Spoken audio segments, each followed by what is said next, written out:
Friends, आज की इस वीडियो में हम क्लास 12 का पोएट्री सेक्शन का जो सेकंड पोएम है सॉन्ग ऑफ माई सेल्फ, उसकी जितनी भी इंपॉर्टेंट ऑब्जेक्टिव है आज की इस वीडियो में हम देखेंगे। ठीक है, लेकिन इससे पहले मैंने उस पोएम का यानी सॉन्ग ऑफ माई सेल्फ का मैंने लाइन एक्सप्लेनेशन कर दिया है, उसके अबाउट ऑथर के बारे में बता दिया है। अगर वो वीडियो आपने नहीं देखा है तो पहले उसे आप देख लीजिए, उसके बाद इसको देखिए। ठीक है, तो चलिए शुरू करते हैं बिना किसी देरी के।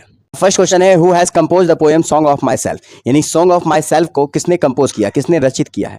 तो वॉल्ट विथमैन, ऑप्शन सी इसका राइट आंसर हो जाएगा। नेक्स्ट क्वेश्चन है, वॉल्ट विथमैन वॉज डैश पोएट, यानी कि वॉल्ट विथमैन जो है वो कैसे पोएट थे? तो एन अमेरिकन पोएट, एक अमेरिकन पोएट थे। नेक्स्ट है, विथमैन वॉज बोर्न इन डैश, यानी कि वॉल्ट विथमैन का जन्म जो हुआ था वो कब हुआ था? तो 1819 में, 1819 ईस्वी में हुआ था। ठीक है, नेक्स्ट है, वॉल्ट विथमैन डाइड इन, यानी कि मृत्यु उसकी कब हुई थी वॉल्ट विथमैन की? तो 1892 में, 1892 ईस्वी में। नेक्स्ट है, song of my self is dash, यानी कि सॉन्ग ऑफ माई सेल्फ जो है वो क्या है? एक लिरिक है या एपिक है या फिर सोनेट है या स्टोरी है? तो ये एक लिरिक है, ऑप्शन ए इसका राइट आंसर होगा। नेक्स्ट है, the opening section of song of my self is in title, यानी कि सॉन्ग ऑफ माई सेल्फ जो है उस पोएम का स्टार्टिंग मतलब सेक्शन क्या है, उसका टाइटल क्या है?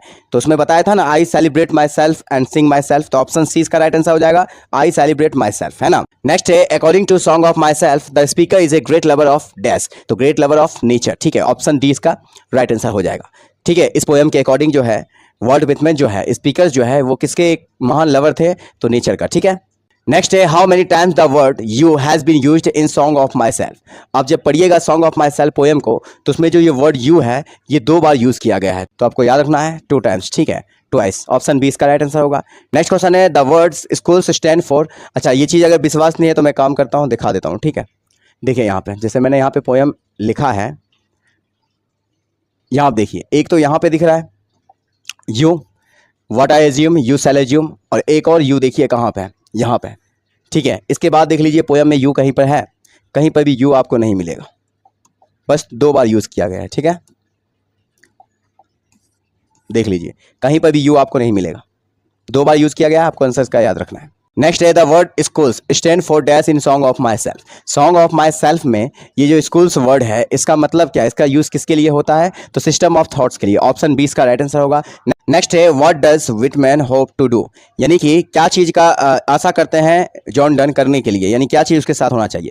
Continue work till death, stop work, learn new work, none of this. तो कंटिन्यू वर्क टिल डेथ, यानी कि मरते दम तक वो बोलते हैं ना, जिस तरह से मैं परफेक्ट हूँ और जिस तरह से एंजॉय करता हूँ, उम्मीद करता हूँ कि ये मैं अपने मरते दम तक ऐसा ही बना रहा हूँ। ठीक है, तो नेक्स्ट है, the poet has overcome his dash, यानी पोएट जो है वो किस चीज़ से जो है बाहर आ चुके हैं, बाहर आना चाहते हैं? तो वो ग्रीड से। ठीक है, ऑप्शन है फेथ, अंडरस्टैंडिंग, ग्रीड, पैशन। तो ग्रीड मतलब लालच से, यानी किसी भी लालच से वो बाहर आ चुके हैं। ठीक है, उससे वो दूर हो चुके हैं। नेक्स्ट है, every atom of blood is dash in all human beings, यानी कि खून का प्रत्येक परमाणु, हर एक कण जो है वो बना हुआ है सभी इंसान का एक समान, यानी एक जैसा, द सेम इसका राइट आंसर हो जाएगा। ठीक है, नेक्स्ट क्वेश्चन हो जाएगा, Walt Whitman is a dash poet. Walt Whitman जो है वो कैसा पोएट थे? तो एन अमेरिकन पोएट थे। ठीक है, ऑप्शन सी इसका राइट आंसर होगा। नेक्स्ट है, leaves of grass is written by, यानी लीव्स ऑफ ग्रास जो है वो किसके द्वारा लिखा गया है? तो वॉल्ट विथमैन के द्वारा ही लिखा गया है ना। The poet enjoys himself and sing for dash, यानी कि पोएट जो है अपने आप को एंजॉय करते हैं और अपने आप के लिए क्या करते हैं? गाते हैं। तो ऑप्शन ए इसका राइट आंसर हो जाएगा, सेल्फ, है ना, सिंग्स फॉर सेल्फ। नेक्स्ट देखिए क्या है, my tongue every atom of my blood form from this soil this air. ये लाइन का क्या है? ये पोएम के लाइन से उठाया गया है, तो this soil this year, option D इसका राइट आंसर हो जाएगा। नेक्स्ट है, what does the poet observe in summer, यानी गर्मी में पोएट जो है क्या चीज़ ऑब्जर्व करते हैं? तो वो ऑब्जर्व क्या करते थे? समर ग्रास का जो स्पेयर होता है, स्पाइक होता है, नोकीला नोक होता है, उसी को क्या करते हैं? ऑब्जर्व करते हैं। तो स्पाइक ऑफ ग्रास है ना, घास का क्या है? वो नोकीला वाला जो चीज़ होता है उसको क्या करते हैं? ऑब्जर्व करते हैं इस पोएम में। नेक्स्ट है, who is the speaker in this poem, इस पोएम में कौन स्पीकर है? तो पोएट हिमसेल्फ, यानी पोएट जो है खुद स्पीकर है, जो बोल रहे हैं वो खुद है पोएट। ठीक है, नेक्स्ट है, I love and invite my soul, है ना, यानी कि मैं इधर उधर भटकता हूँ और इन्वाइट करता हूँ, आमंत्रित करता हूँ किसको? अपने आत्मा को। Nature without check with original energy, तो ये भी लाइन से लिया गया है, तो ऑप्शन 20 का राइट आंसर हो जाएगा, energy. Who himself in the speaker in this poem song of my self, तो वॉल्ट विथमैन। ठीक है, वॉल्ट विथमैन जो है वो खुद ही स्पीकर है इस पोएम में। नेक्स्ट है, व्हाट इज इनएविटेबल, यानी कि कौन है जो सत्य है या फिर जिसे हम मात नहीं दे सकते हैं? ठीक है, तो वो डेथ, यानी मृत्यु जो है वो फिक्स है। ठीक है, इनएविटेबल है, यानी कि इसको कोई बीट नहीं कर सकता है।